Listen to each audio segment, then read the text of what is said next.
క్లాంబరధరం విష్ణుం శశివర్ణం చతుర్భుజం ప్రసన్నవదనం ధ్యాయేత్ సర్వవిఘ్నోపశాంతయేత్. గురుర్బ్రహ్మా గురుర్విష్ణుః గురుర్దేవో మహేశ్వరః గురుః సాక్షాత్ పరబ్రహ్మ తస్మై శ్రీగురవే నమః. వ్యాసాయ విష్ణురూపాయ వ్యాసరూపాయ విష్ణవే నమో వై బ్రహ్మనిధయే వాసిష్ఠాయ నమో నమః. కూజంతం రామ రామేతి మధురం మధురాక్షరం ఆరుహ్య కవితాశాఖాం వందే వాల్మీకికోకిలం. శ్రుతిస్మృతిపురాణానాం ఆలయం కరుణాలయం నమామి భగవత్పాదం శంకరం లోకశంకరం.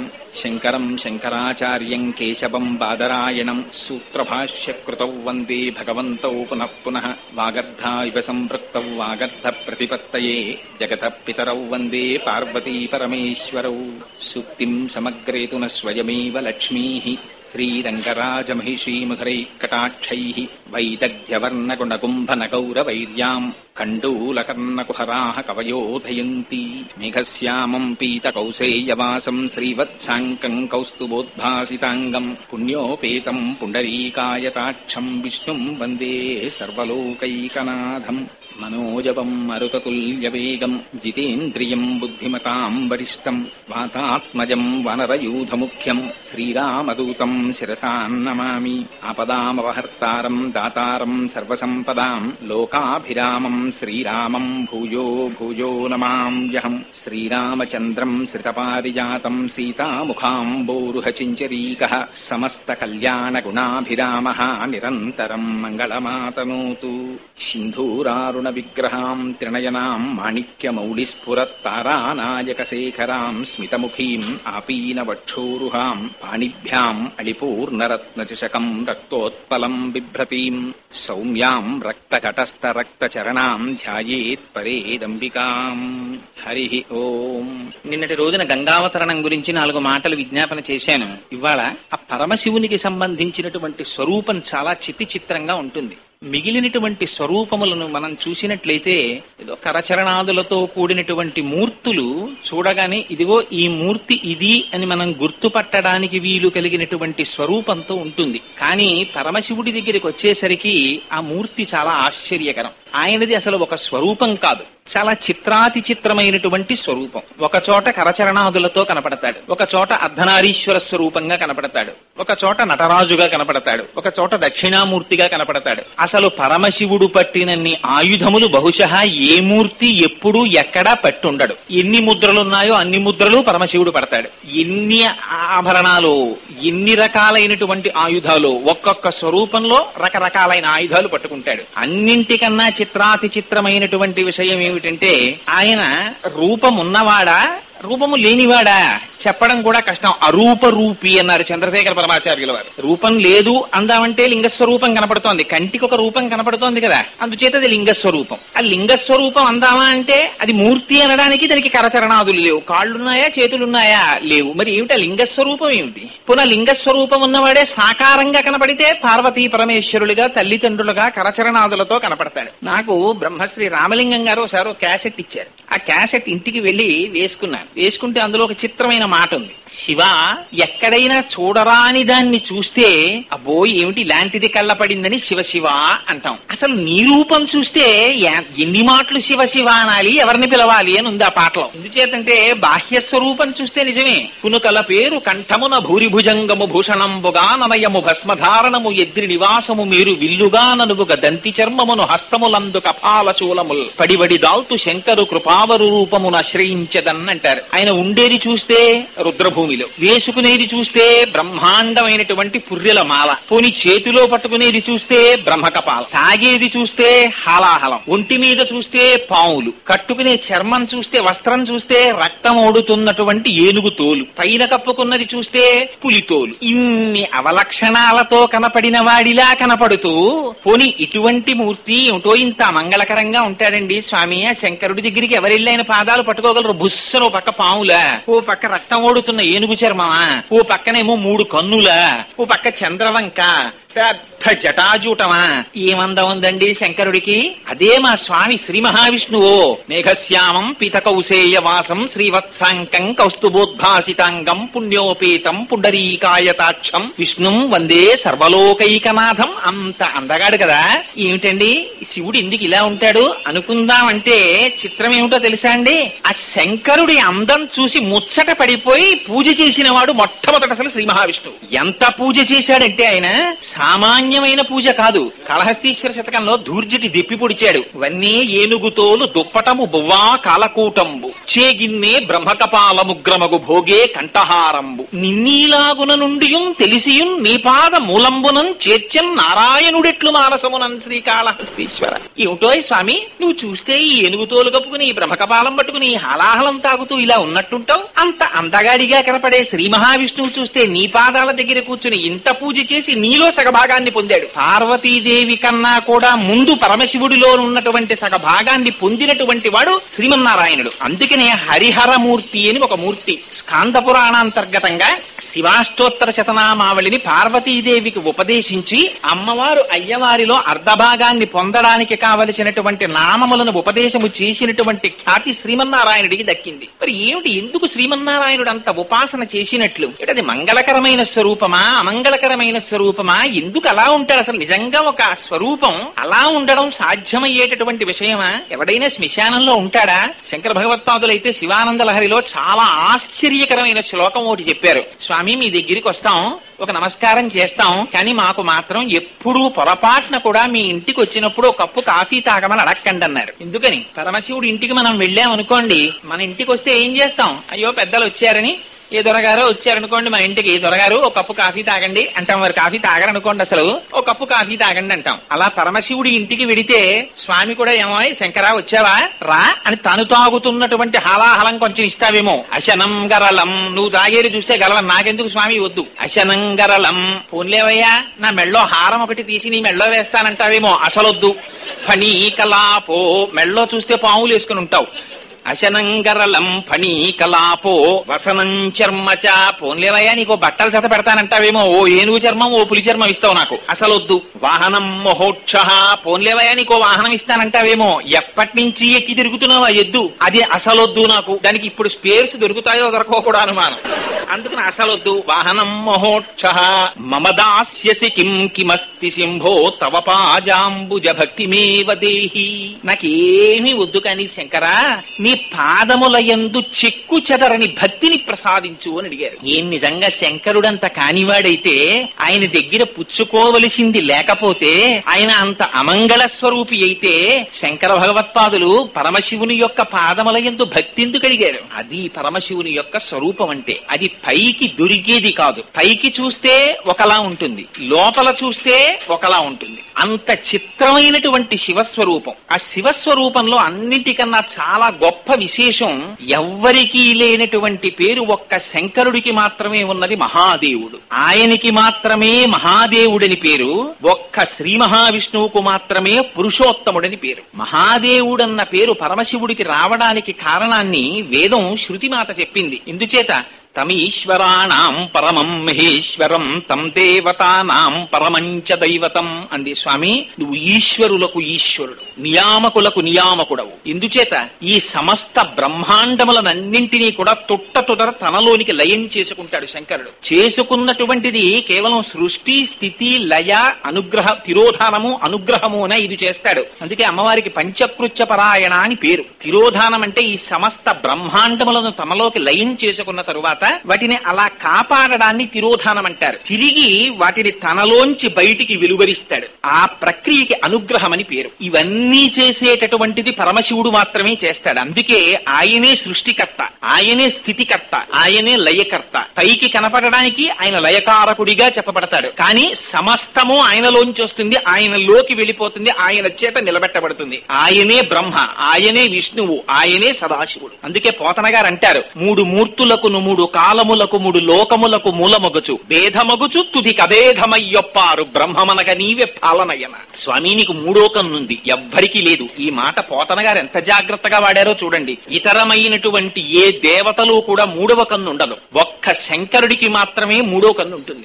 మూడో కన్ను ఉండడానికి కారణం ఏమిటి అంటే ఆయన సూర్యుడు, చంద్రుడు, అగ్నిహోత్రం అనేటటువంటి మూడింటిని నేత్రములుగా కలిగి ఉంటాడు. ఈ మూడింటి చేతనే సమస్త లోకములు పోషింపబడతాయి. పేరాల భరత శర్మ గారు మహానుభావుడు శారదానంద లహరి రాస్తూ ఎంత అందమైన మాట వాడారంటే, అమ్మా నువ్వు నీ 2 స్తన్యముల చేత ఈ జగత్తునంతటిని పోషించాలి. కానీ నీకున్న 2 పిల్లలున్నారే, వాళ్ళిద్దరూ పాలన్నీ తాగేస్తున్నారమ్మా. ఒక్కడు ఇంగుముఖంబునను, మరొక్కడు 6 ముగాలతోడ నీ యొక్కున పాలు త్రావ జగమంతయు బిడ్డలు కన్న తల్లి ఏ దిక్కున పోషించదవో అని.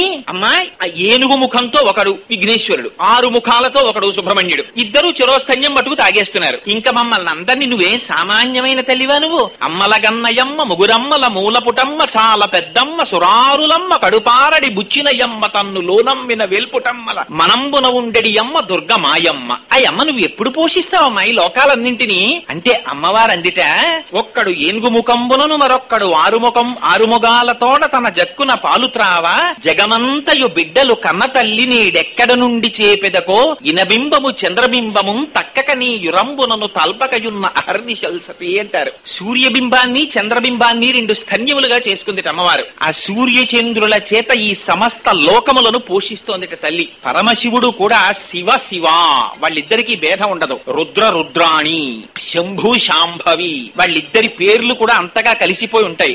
వాగర్ధ వివసంపృక్తం వాగర్ధ ప్రతిపత్తయే జగత పితరం వందే పార్వతీ పరమేశ్వరవు అంటాడు కాళిదాసు. వాళ్ళిద్దరూ వాక్కు అర్థము, సూర్యుడు కాంతి, రత్నము ప్రభ, పువ్వు తావి, ఇవన్నీ విడదీయరాని విధంగా ఒకదానితో ఒకటి కలిసి ఎలా ఉంటాయో పార్వతీ పరమేశ్వర స్వరూపం కూడా అంతగా కలిసి ఉంటుంది. అందుచేత ఆయన ఆ 3 నేత్రములు ఉండడం అంటే ఆ 3 నేత్రముల చేత సమస్త జగత్తుని పోషిస్తాడు. లలాటమునందుండేటటువంటి పరమశివుని యొక్క నేత్రాన్ని విచ్చి చూస్తే ఈ జగత్తు కనపడదు, అది జ్ఞాననేత్రం. ఆ జ్ఞాననేత్రం చేత చూసినప్పుడు బాహ్య నేత్రం చేత కనపడేటటువంటి జగత్, జగత్ అంటే జాయతే గచ్చతే ఇది జగత్, వచ్చి వెళ్ళిపోయేటటువంటిది ఏదుందో దాన్ని జగత్ అంటారు. అందుకే పరమశివుడికి మాత్రమే 3 కన్నులుంటాయి కాబట్టి ఆయన్ని ఒక మాటతో పిలుస్తారు. షడ్రిపు షడూర్మి షడ్వికారహర సన్ముఖ షణ్ముఖ జనక సాంబ సదాశివ సాంబ సదాశివ అని ఆ స్వామిని భజన చేస్తారు. ఎందుకని? షడ్రిపు షడూర్మి షడ్వికారహర, ఈ 3 ఆయన తీసేస్తాట. ఏమిటా 3?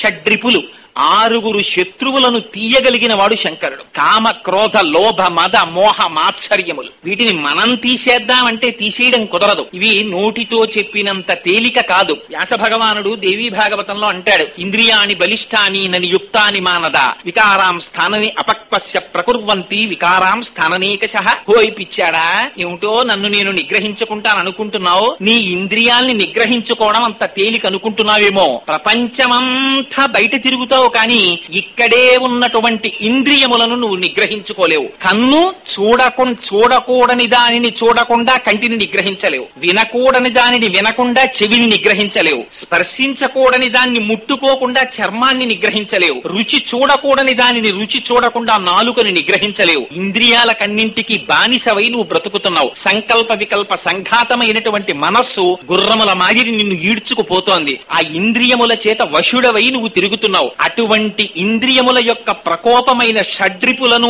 పరిమార్చగలిగినటువంటి వాడు శంకరుడు. షడ్రిపు షడూర్మి, మనకి 6 ఊర్ములను ఉంటాయి. ఇవి ఎప్పుడు మారి మారి మారి మారి మారి మారి వస్తూనే ఉంటాయి. అవే ఆకలి, దప్పిక, శోకము, మోహము, జర, మరణము. అంతే మనుష్య జీవితం. మనుష్య జీవితం ఏమిటి? సమస్త పిపీలికాది పర్యంతంలో మీరు దేన్ని చూడండి ఇంతే, ఇవే జరుగుతుంటాయి. ఆకలేస్తుంది, తింటాడు.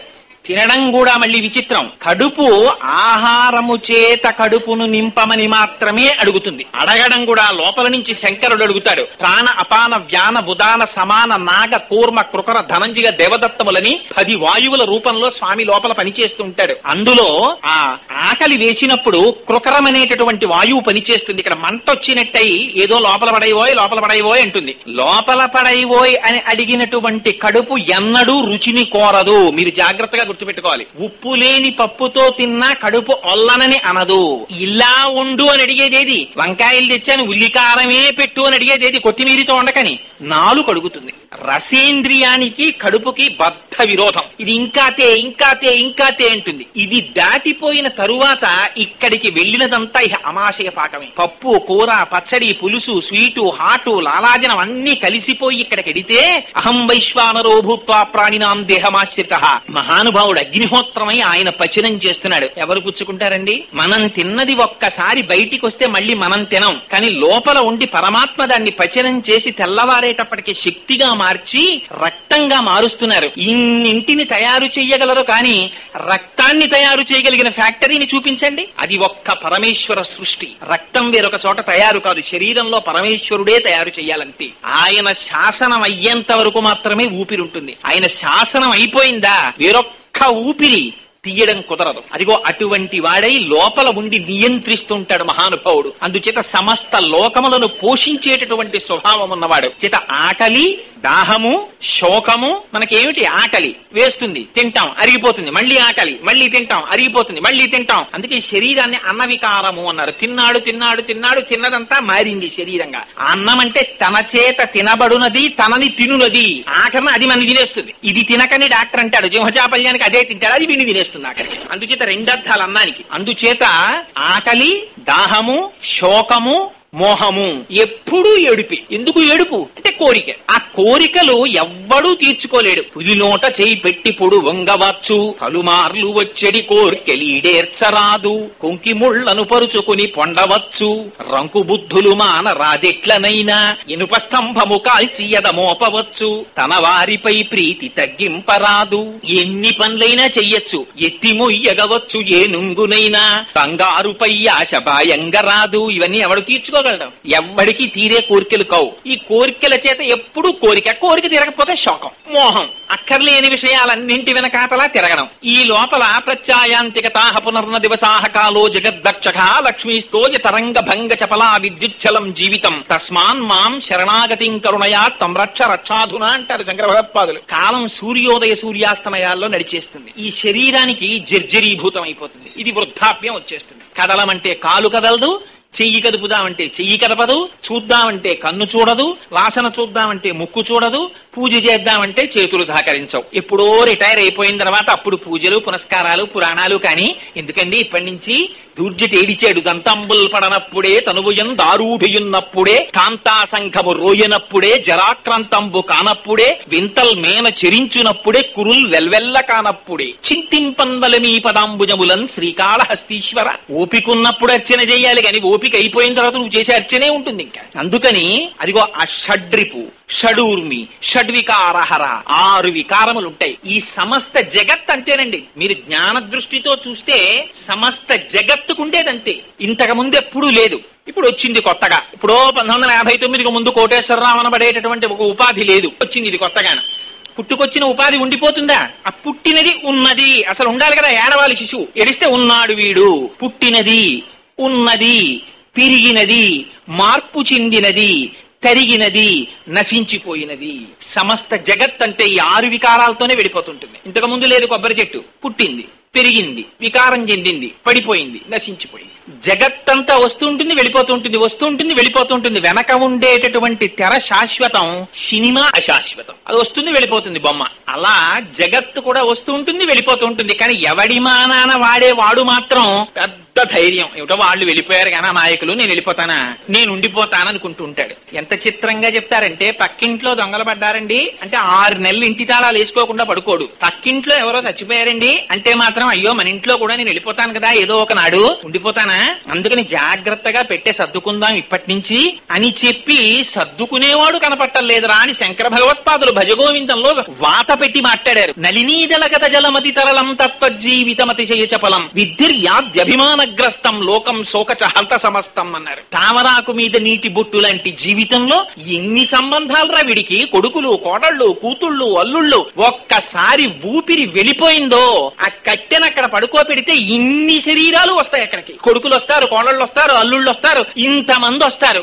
ఒక్కసారి ఇలా కన్ను తెరవదు, చూడదు, మాట్లాడదు. తీసుకెళ్లి నారేసి కట్టి శ్మశాన వాటికలోకి తీసుకెళ్లి దహించేస్తున్నారు. ఏమైపోయింది? కల్లరి బొమ్మయవు కాయమ్ములొల్లా, అద్దె కొంపల పోలు ఆ భోగముల్లా. ఆ లోకాలు శాశ్వత, అవి కాదు. పాయని పాపమవు భాగ్యమే నొల్లా, తను పెంచు దొంగలవు తనయుల నొల్లా. వీడు వెంటనే మాటలు వేసేసుకుంటాడు. నీవేనా భాగ్యంబు, నీవేనా గతివి, నీవేనా బంధుండ, నీవేనా సుఖము అని శంకరుండి ప్రార్థన చేస్తారు. స్వామి ఇవన్నీ ఉండిపోయేవా? ఇవన్నీ ఏం ఉండేవు కావు స్వామి, ముందు చావుండంగ మురి ఎంగనగుని. అందుకని షడ్రిపు, షడూర్మి, షడ్వికారహర, సన్ముఖ షణ్ముఖ జనక, సాంబ సదాశివ, సాంబ సదాశివ, శరణం మే తవ చరణయుగం. స్వామి నీ పాదములు పట్టుకుంటున్నామయ్యా అంటారు. వీటిని తీయగలిగినటువంటి వాడు శివుడు.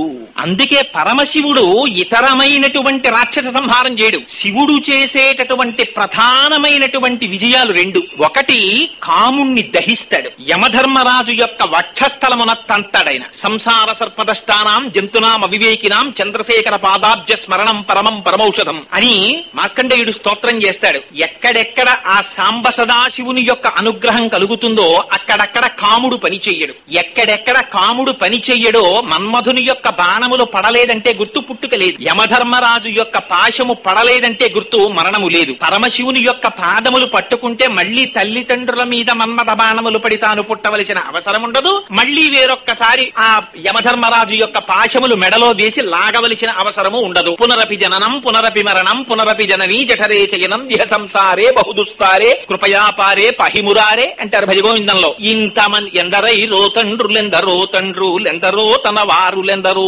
సుతులు మునిపిన్ని జన్మములు పొందినానో కటకటా తెలియజాలనయ్య గర్వినై పొంగి హరమిమ్మునిటులనే పూజించినాడా కరుణతో మెచ్చుము ఘనుడ నీవాడా. నీ పూజ చేయగా నెరరు మునులు, నీ పూజ చేయగా నెరరు సురలు. కావున నా బోటి కలుడు నీ పూజ కావించు నీ కోటి కమలాప్త తేజ. జ్ఞాన విద్యాభ్యాస గతి నే నిరుంగా జ్ఞానయోగంబుల జాడల నిరుగా. ఇంపైన మీ భక్తి పెంపుల నిరుగా. క్రోధ చిత్తుండను కుటిలాత్మకుండ సాధుత్వహీనుండ చపలేంద్రియుండ. తిండిపోతునే కాని తెలివేమి లేదు, దండిపాపినే కాని దయ ఏమి లేదు. హరశివ శంభో మహాదేవయనచు హరసాంబ శంభో మహాదేవయనచు. ఈ రెండు మాటలనెవడు పఠించు పారిపోవును వాని పాపములంచు. పెద్దలు చెప్పగా వినిమది నమ్మి బుద్ధి తెచ్చుక మిమ్ము పొడగంటి సుమ్మి. ఎటుల రక్షించదో ఇంత దుష్టాత్ము, ఎటుల రక్షించదో ఇంత పాపాత్ము. నాయన్న నా దొర నన్నేలువాడా, నాయన్న నా దొర ననుగన్నవాడా. దినపోషక దేవ సర్వదేవేశ దానవ కులనాశ దాక్షాయణీశ. కామబాధల నన్ను కలగానియకు కామారి నన్ను బాసి కదలగాబోకు. దుర్గుణంబుల నన్ను తులగానియకు దుర్గేశ నన్ను రోసి కదలగాబోకు. వాదకేదంబులు వదలుట రోసి ఖేదమో దంబుల పొందుట తెలిసి. కాసు వీసాలపై కాంక్షలు లేక భాసురాంగుల మోహ పాశాల పడకుండా. చేయుమితరంబులవు సిద్ధుల నొల్లా అని ఆ స్వామి పాదముల యందు భక్తి కావాలని ప్రార్థన చేస్తారు. ఇది ఏమిటి శంకరుడంటే ఆయన షడ్రుపి షడూర్మి షడ్వికారహర సన్ముఖ షణ్ముఖ జనక. అందుకని త్రినేత్రుడైనటువంటి సాంబ సదాశివుడైనటువంటి శంకరుడు ఆ మూడవ నేత్రం ఆయనకి అసహ్యకరంగా ఉండదు. శంకరుడు ఇలాంటి అందం ప్రపంచంలో ఎక్కడా ఉండదు. ఇంకా పోత పోసినటువంటి సౌందర్య రాశి శంకరుడంటే. శాంతం పద్మాసనస్థం శశిధరమకుటం పంచవక్త్రం త్రినేత్రం శూలం వజ్రంచ ఖడ్గం పరశుమోహయదం దక్షభాగే వహంతం ప్రళయహుతవహం అంబికావామ భాగే నానాలంకారయుక్తం స్ఫటికమణి నిభం పార్వతీశం నమామి అంటారు. స్వామి అంతటి అందగాడైన శంకర భగవత్పాదులు అంటారు శివానంద లహరిలో. త్రైవేద్యం హృద్యం త్రిపురహరమాద్యం త్రినయనం జటాభారోధారో చలదురగహారం మృగధరం మహాదేవో దేవో మయి సదయ భావం పశుపతిం చిదాలంబం సాంబం శివమతి విడంబం హృది భజే అంటారు. ఆయన త్రైవేద్యం హృద్యం త్రిపురహరమాద్యం త్రినయనం అన్ని మూడు మీద ఉన్నవాడు. త్రిగుణం త్రిగుణాకారం త్రినేత్రం చిత్రయాయుధం త్రిజన్మ పాప సంహారం ఏకబిల్వం శివార్పణం. అంతటి వాడు కనుక, త్రినేత్రధారి కనుక, మహానుభావుడు తలుచుకున్నంత మాత్రం చేత జ్ఞానం ఇయ్యగలిగిన వాడు, సమస్త సంపదలు ఇయ్యగలిగిన వాడు. శంకరుడి కన్నా ఐశ్వర్యం ప్రపంచంలో ఎక్కడుంటుందండి? తాను దాచుకున్నవాడు ఐశ్వర్యవంతుడు కాడు. త్యాగే నైకే అమృతత్వ మానసు, ఒకరికి పెట్టినవాడు ఐశ్వర్యవంతుడు. అందుకే శంకరుడికి తాను దాచుకున్నది ఉండదు, శంకరుడు ఒకరికి పెట్టినది మాత్రమే ఉంటుంది. అందుకే తానెప్పుడు నిరాడంబరుడై ఉంటాడు. ఆయన ధ్యానమూర్తి అయి ఉంటాడు. ఆయన శ్మశానవాసి, పరమశివుడు శ్మశానంలో ఉంటాడు, శ్మశాన దేవత.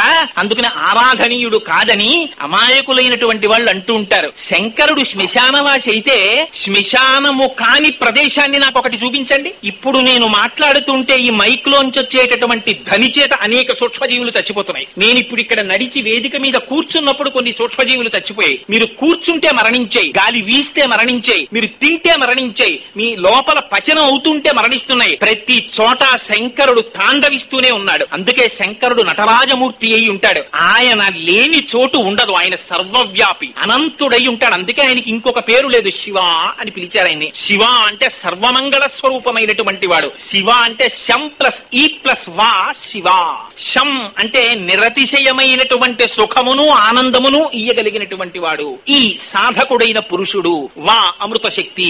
ఎవరు సాధకుడైన పురుషుడున్నాడో వాడికి అమృతత్వము వంటి ఆనందమును ఇయ్యగలిగినటువంటి పరమాత్మ స్వరూపుడు ఎవరున్నాడో వాడు పరమశివుడు. ఆయన ఎటువంటి వాడు? మీరు ఆయనకి ఏమిస్తారు? మీరు ఆయనకి ఏమి ఇవ్వక్కర్లేదు. శివానంద లహరిలో శంకరాచార్యులు వారు అంటారు, పరమశివుడికి నువ్వివ్వడం ఏమిట్రా? ఆయనకి నువ్వివ్వగలిగింది ఏం లేదు శంకరుడి దగ్గర. కరస్తే హేమాద్రౌ గిరిశ వికటస్తే ధనపతౌ గృహస్థే స్వర్భూజామరసురభి చింతామణిగణే శిరస్తే ఫాలాంశౌ చరణ యుగళస్తే అఖిల శుభౌ కమర్థం దాస్యేహం భవతు భవదర్థం మమ మనః అంటారు. శంకరుడికి మనమేమివ్వగలం? ఆయనకి కరస్తే హేమాద్రౌ. శంకరుడికి ఒక చేతిలో బంగారు కొండ ఉంది. స్వామి, నీ చేతిలో బంగారు కొండ ఉంది కానీ ఏ రాత్రిలో రూపాయి కావలసి వస్తే ఇది పట్టుకెళ్లి మారువాడి దగ్గర అప్పెట్టి తెచ్చుకోలేవుగా. అందుకని నా దగ్గర డబ్బు రెడీగా ఉంది స్వామి, ఇస్తానంటావేమో. గిరిశ వికటస్తే ధనపతౌ. నవ నిధులకు అధిపతి అయిన కుబేరుడు శంకరుడి పాదముల దగ్గర కూర్చుని ఉన్నాడు. ఆయనకి ఎప్పుడన్నా అవసరం వస్తుందేమో అని. ఆయనకు వస్తుందా? కరస్తే హేమాద్రౌ గిరిశ వికటస్తే ధనపతౌ గృహస్థే స్వర్భూజామరసురభి చింతామణిగణి. కామధేనువు, కల్పవృక్షము, చింతామణులతో నిర్మింపబడిన గృహము పరమశివుడు. చింతించినంత మాత్రం చేత కోరికలు తీరుస్తుంది. శంకర భగవత్పాదులు సౌందర్యలహరిలో అంటారు, నఖైర్నాక స్త్రీణాం కరకమల సంకోచసిభిః తరూణాం దివ్యానాం హసతి యువతే చండిచరణౌ ఫలాని స్వస్యేప్యః కిసలయకరాగ్రేణ దదతౌ దరిద్రేభ్యో భద్రాం శ్రియమనిశమాహ్నాయ దదతౌ. కల్పవృక్షం దగ్గరికి వెళ్ళి ఇంకా ప్రార్థన చేస్తే అది పువ్వు పూసి పండు పండి కోరిక తీరుస్తుంది. మరి మా అమ్మో, ఆవిడ చింతామణి పాణిగ్రాహి మా స్వామి. ఆవిడ అమ్మవారి చెయ్యి పట్టుకున్నాడు మా సాంబ సదాశివుడు. చింతించినంత మాత్రం చేత కోరికని తీర్చే లక్షణం మా అమ్మకుంది. అటువంటి అమ్మకి పతి మా స్వామి. అటువంటి వాడు చింతామణి గృహంలో ఉన్నటువంటి వాడు. కామధేనువు, కల్పవృక్షము ఆయన కాళ్ళ దగ్గర ఉన్నాయి. ఆయనకు నువ్వేమిస్తావురా? గృహస్థే స్వర్భూజామరసురభి చింతామణిగణి శిరస్తే ఫలాంశౌ చరణయుగళస్తే అఖిల శుభౌ. స్వామి, నీకు అన్నీ ఉన్నాయి కానీ మృత్యుంజయుడవు కావుగా, అందుకని నీకు నేను ఔషధం ఇస్తానంటావేమో. ఆయన శిరస్తే ఫలాంశౌ. ఆయన తల మీద చంద్రరేఖ ఉంది. చంద్రరేఖని తల మీద కలిగి ఉన్నాడు అంటే ఆయన కాలాతీతుడు అని గుర్తు. చంద్రోద్భాసిత శేఖరే స్మరహరే గంగాధరే శంకరే సర్పైర్భూషిత కంఠకర్ణ వివరే నేత్రోత్థ వైశ్వానరే దంతిత్వకృత సుందరాంబరధరే త్రైలోక్య సారే హరే మోక్షార్థం కురు చిత్త వృత్తి మమలాం అంతైస్తు కింకర్మభిః అని శంకరులు స్తోత్రం చేస్తారు. అమలం కమలోద్భవగీత గుణం సమదం సమదా సురనాచకరం రమణీయ రుచిం కమనీయతనం నమః సాంబ శివం తత పాపహరం శివం శంకరం బంధురం సుందరేశం నటేశం గణేశం గిరీశం మహేశం దినేశేందు నేత్రం సుగాత్రం మృళానీపతిం శ్రీ గిరీశం హృదాభావయామి భృంగీచ్ఛానటనోత్కట కరిమదగ్రాహీ స్ఫురన్ మాధవ లాదో నావయితో మహాసిత వపు పంచేషు బాణాధృత సత్వక్ష సమనోవనేషు నపునః సాక్షాన్ మదీయే మనో రాజీవే భ్రమరాధిపో విహరతాం శ్రీశైలవాసీ విభు. ఆయన దేవతా సార్వభౌముడైన శ్రీశైలే స్వర్ణశృంగే మణిగణరచితే కల్పవృక్షాళి సీతే స్ఫీతే సవర్ణ రత్న స్ఫురిత నవగృహే దివ్యపీఠే శుభార్హే ఆసీన సోమచూడ సకరుణనయన సంగన స్మీర వక్త శంభుశ్రీ భ్రమరీశ ప్రకటిత విభవో దేవతా సార్వభౌమ అని పిలిచారు ఆయన్ని. అటువంటి మహానుభావుడు ఆయనకి నువ్వేమిస్తావురా? శిరస్తే ఫలాంశౌ చరణయుగళస్తే అఖిల శుభౌ. ఆయన పేరే శివుడు. నమశివాభ్యాం అశుభాపహాభ్యాం పరస్పరాశ్లిష్ట వపుర్ధరాభ్యాం నగేంద్ర కన్యా వృషకేతనాభ్యాం నమో నమః శంకర పార్వతీభ్యాం నమః శివాభ్యాం అశుభాపహాభ్యాం.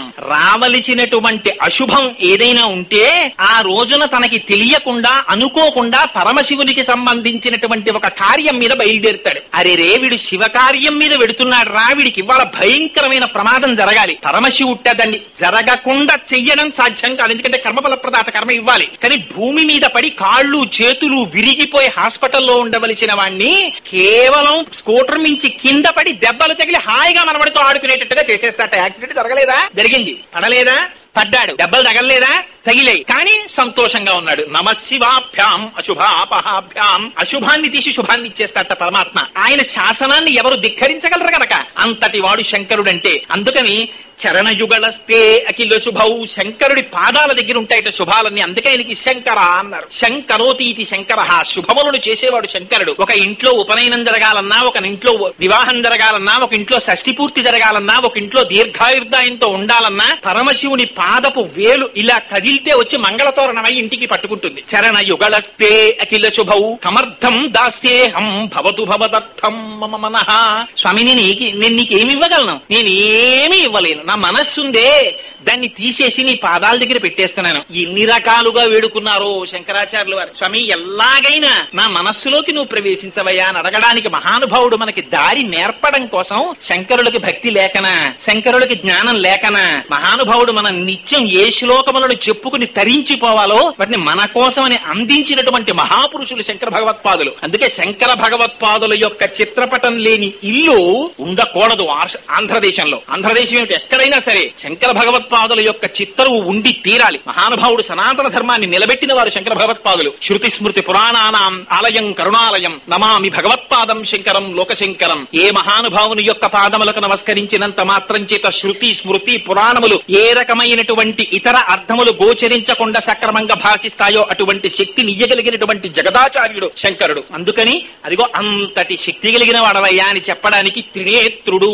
అని పిలిచారు స్వామిని. సరే, ఇంకా ఒక్క నామమే పట్టుకుంటే కష్టం గనక అందుకని స్వామి పైకి చూడడానికి ఏమిటో అందరిలా కాకుండా బేసి కన్నుల వాడు 3 కన్నులతో ఉంటాడన్నట్టు అనిపిస్తుంది. కానీ 3 కన్నులతో ఈ సమస్త జగత్తుని పోషిస్తూ ఉంటాడు. ఆయన జ్ఞానం ఇస్తూ ఉంటాడు, మోక్షం ఇస్తూ ఉంటాడు. అందుచేతనే మహానుభావుడు శంకరుడు త్రినేత్రుడయ్యాడు. ఆయన వ్యోమవత్ వ్యాప్త దేహాయ. ఆయన జుత్తు చూసినట్టయితే ఆయన్ని వ్యోమకేశుడు అని పిలిచారు. శంకరుడి తత్వం తెలుసుకోవడం చాలా ఆశ్చర్యంగా ఉంటుంది. ఆయన్ని చూస్తే ఆకాశం అంతా నీ జటాజూటం ఉంది అన్నారు. జుత్తుట పరమశివుడిది ఆకాశం అంతా నిండిపోయి ఉంటుంది. ఇవిడ అంత తలకాయ ఎవరికైనా ఉంటుందా అండి? అంటే వ్యోమకేశుడు అన్న అర్థం ఎందుకు చెప్పారంటే ఆకాశము శబ్దములకు ప్రతీక. పంచభూతములలో ఒకటైనటువంటి ఆకాశములోంచి శబ్దములోంచి సమస్తం పుట్టింది. అందుకే శంకరుడి కుడి చేతిలో ఢమరుకుంటుంది. ఆ ఢమరుకని మొట్టమొదట 14 సార్లు మురుగించాడు ఆయన. అందులోంచి మాహేశ్వర సూత్రములు వచ్చి అందులోంచి సమస్త సాహిత్యము వాంగ్మయము పుట్టాయి. అందుకని వాంగ్మయానికి అంతటికీ కూడా దిక్కు పరమశివుడు. ఆయన పాదములు పట్టుకుంటే తప్ప జ్ఞానం భాషించదు. ఎవరు శంకరుని పాదములు పట్టుకుంటారో అటువంటి వారికి మాత్రమే పూర్ణమైన జ్ఞానం వస్తుంది. అందుకే పోతన గారు చూడండి, భాగవతం చెప్పుకున్నది విష్ణు కథ. ఆయన ఇలవేల్పు దుర్గాదేవి. ఆయన పుట్టింది పరమశైవ కుటుంబం. ఆయన చెప్పుకున్నది విష్ణు కథ. ఆయన చెప్పింది పలికెడిది భాగవతమట పలికించు విభుండు రామభద్రుండట నే పలికిన భవహరమగునట పలికెద వేరొండు గాథ పలుకగ నేల. పోతన గారు చిరస్థాయిగా ఉండిపోవడానికి కారణం ఏమిటో తెలుసా అండి? అంత శివ కేశవ అభేద తత్వాన్ని చూపించారు ఆయన. పోతన గారు దశమస్కంధం రాసుకుంటున్నారు. పోతన గారు సొంతంగా రాసుకున్న పద్యం కాదది. దశమస్కంధం రాసుకుంటూ అనుభవించారు. వ్యాసుల వారు అనుభవించిన కన్నా కూడా ఎక్కువ అనుభవించారు పోతన గారు కృష్ణలీలల్ని. అందులో ఒకనాడు తల్లి చిన్న కృష్ణుడికి గజ్జెలు పెట్టింది కొత్తగా. ఆ కృష్ణుడు పాక్కుంటూ ముందుకెడుతున్నాడు. కొత్తగా గజ్జెలు పెట్టబడినటువంటి కాళ్లేమో ముందుకి పాకుతుంటే కాళ్లు గల్లుమనేవి. కాళ్లకి గల్లుమనేటప్పటికి అమ్మో నా వెనకాతలు ఏదో వస్తోందని 2 అడుగులు పాకడం, వెనక్కి తిరిగి అమ్మ వంక చూసుకునేవాడు. ఎందుకని పిల్లలకి ఏదొచ్చినా అమ్మే రక్షకురాలు. వెనక్కి తిరిగి చూసేవాడు. అమ్మ అనేది నవ్వి ఏమిటో ఇంత పిరికివాడు, ఇంత మాయకుడి కృష్ణుడు పాపం తన కాళ్ళ గజ్జలు గల్లుమంటుంటే భయపడిపోయి వెనక్కి తిరిగి చూస్తున్నాడు అనుకునేది. ఆ కుంతీదేవి దిప్పి పొడిచింది, కృష్ణ నీ భయాన్ని చూసి భయానికి భయం వేసిందండి. శ్రీకృష్ణ విదుభూషణ నరసక శృంగార రత్నాకర లోకద్రోహి నరేంద్ర వంశదమన లోకేశ్వరా దేవత నీక బ్రాహ్మణ గోగణాత్యహరణ నిర్వాణ సంధాయక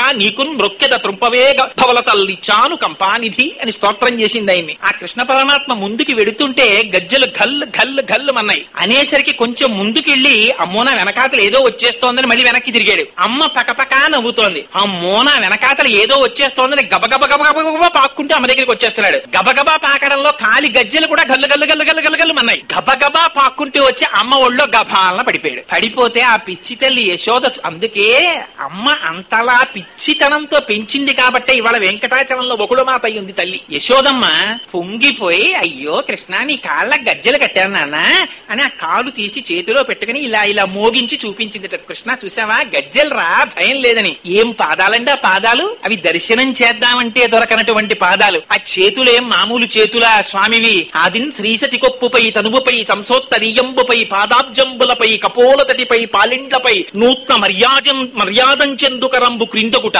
ఆపైనాకరంబుంట మేల్ కాదే రాజ్యము గిజ్జమున్ చటతమే కాయంబు నాపాయమే అన్నాడు బలిచక్రవర్తి. అటువంటి చేతులు, అటువంటి పాదముల, ఆ పాదములు బ్రహ్మ కడిగిన పాదము, బ్రహ్మము తానిని పాదము అని పొంగిపోయారు అన్నమాచార్యుల వారు. అటువంటి పాదాన్ని చేతిలో పట్టుకుని చూడటమా, ఎంత అదృష్టవంతురాలా యశోద అని చూపిస్తే ఏమీ ఎరగని వాళ్ళే వెళ్లి మట్టిలో ఆడుకుంటున్నట్ట. ఆడుకుంటూ ఆ పిల్లల్లాగా ఒళ్ళు మట్టి అంతా తీసి ఒంటి మీద పోసుకున్నాడు. చక్కగా ఇలా కూర్చున్నాడు, రెండు కాళ్ళు జాపుకున్నాడు. అమ్మ మంచి పట్టుపుట్టం కట్టింది, ఒళ్ళంతా నగలు పెట్టింది. గజస్నానం అంటారు, పిల్లల్ని తల్లులు దెబ్బలాడుతుంటారు.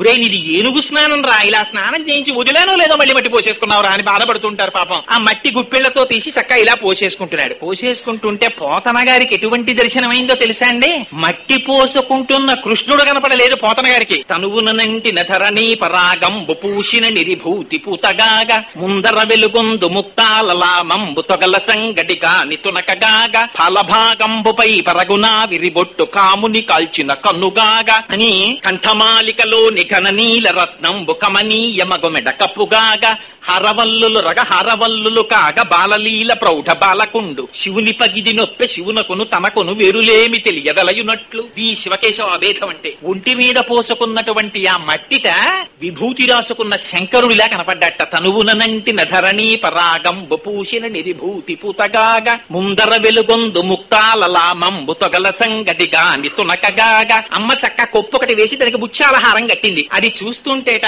పరమశివుడు తన కపద్ది అని ఆ జటాజూటానికి కట్టుకున్న పావుల్లా కనపడుతున్నాయిట. ఆ చంద్రవంకలా కనపడిందిట. తొగల సంగటిగా నితునకగాగా ఫలభాగంబుపై పరగునా విరిబొట్టు కాముని కాల్చిన కన్నుకాగా. అమ్మ చక్కటి ఆవిరిబొట్టు లలాటమునందు పెట్టింది. అది చూస్తే మన్మధుణ్ణి కాల్చేసిన మూడో కన్నులా కనపడుతోంది నాకన్నారు. కాముని కాల్చిన కన్నుగాగా కంఠమాలికలో నిఘన నీల రత్నంబు కమనీయ మగుమెడ కప్పుగాగా. అమ్మ మెళ్ళో పెద్ద హారం వేసి దానికి ఒక నీల పతకం వేసింది. ఆ కాంతి కంఠానికి కొడుతుంటే నీలకంఠుళ్లా కనపడుతున్నాడు నాకన్నారు. హారవల్లులు రగ హారవల్లులు కాగ బాలలీల ప్రౌఢ బాలకుండు. ఆ మెడలో వేసినటువంటి ముత్యాల హారాలు చూస్తే శంకరుడు మెళ్ళో వేసుకున్న పావుల్లా కనపడుతున్నాయిట. లా కనపడుతున్నాయి కాదు, శివునకును తనకును వేరులేమి తెలియ వెలయునట్లు. ఓయ్ పోతనా, నాకు శంకరుడికి తేడా లేదు, మేమిద్దరం ఒక్కటే అని నాకు దర్శనమిచ్చారు కృష్ణ పరమాత్మ అని పొంగిపోయారు పోతన గారు. ఈ శివ కేశవ అభేద జ్ఞానం శంకరుని యొక్క పాదముల నుంచి వస్తుంది. అందుచేత ఆయన మహానుభావుడు, మూడు కందులు కలిగినటువంటి వాడు. యమవత్యప్త దేహాయ దక్షిణామూర్తయే నమః.